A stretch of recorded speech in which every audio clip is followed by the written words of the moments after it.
never thought I'd find a sleeping pad that was warm, comfortable, quiet, and easy to inflate, all while being one of the most affordable sleeping pads that you can get. But here we are. This pad is like if the Thermarest X-Lite and the Sea to Summit Etherlite XT had a baby, taking features from the pad with the best warmth to weight ratio, and then combining that with the most comfortable pad on the market to create this little cutie. The REI Helix sleeping pad has a lot going for it, but is it too good to be true? Let's find out. Starting with what's good about the pad, the first thing that you'll notice is the price.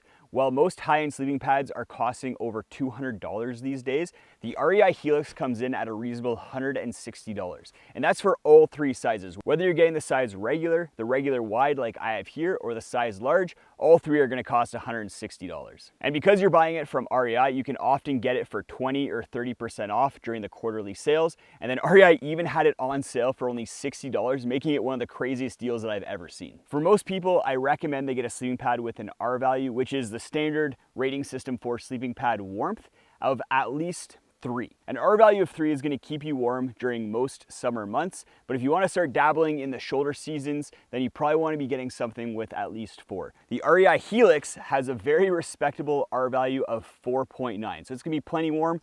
I've taken this out in shoulder season and stayed warm on it. Where it does fall short is if you're taking it out on snow or frozen ground. In order to keep you warm, the Helix uses reflective film as insulation inside the sleeping pad. It's the same sort of technology that's found in Thermarest Neo Air pads and is very effective. But REI has added another feature which really helps with keeping you warm with this pad, and that's that they've separated the top of the pad from the bottom. So there's kind of 2 chambers throughout the pad. Having those 2 separate chambers helps with 2 things. First of all, the dimples don't go all the way through the pad. So you don't have these channels for cold air to come up and cool you off like I found with pads like the Etherlite XT.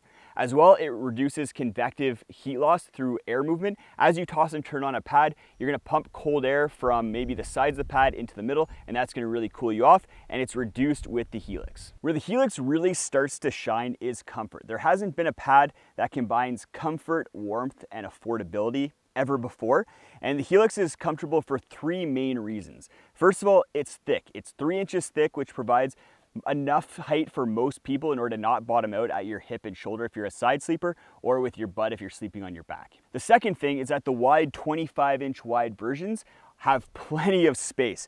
Even though this is a 25-inch wide pad, it feels a lot roomier due to the squared off nature of the head. And then while it does have a taper in order to help fit in tapered tents, the taper doesn't start until below your knees. So if you are a side sleeper and you like to curl up into the fetal position a little bit like I do, then you can do that and you're not gonna be running out of space on this pad. But the real magic comes into play with the baffling. I've tested out many pads, and I found that the dimple style baffling that the REI Helix has is the most comfortable. It's more comfortable than horizontal baffles, and it's more comfortable than vertical baffles. The reason for that is because of these little raised areas and then lowered areas, you have little pressure point relief areas. So if you're sleeping on your side, each of these dimples are gonna compress and then help relieve pressure. So whichever part of your body is touching this pad, it's gonna compress the dimples a little bit and help relieve pressure. I've slept through the night multiple times on this pad, which is very rare for me. Usually I'm up tossing and turning, or my arm's falling asleep or something.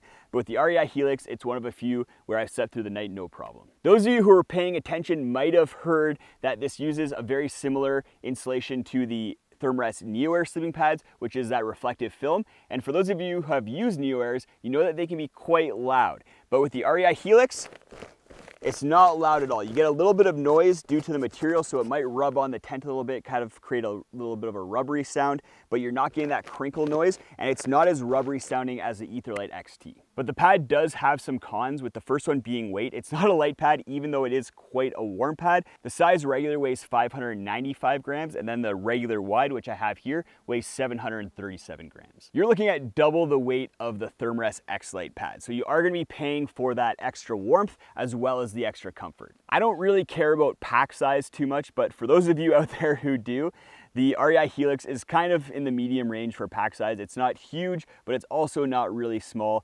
You're gonna be having to make some room in your pack for it. If you want to see the trip where I got cold using this sleeping pad, go check out this video. I head deep into the Canadian Rockies. I encountered bear tracks, snow, as well as a herd of bison.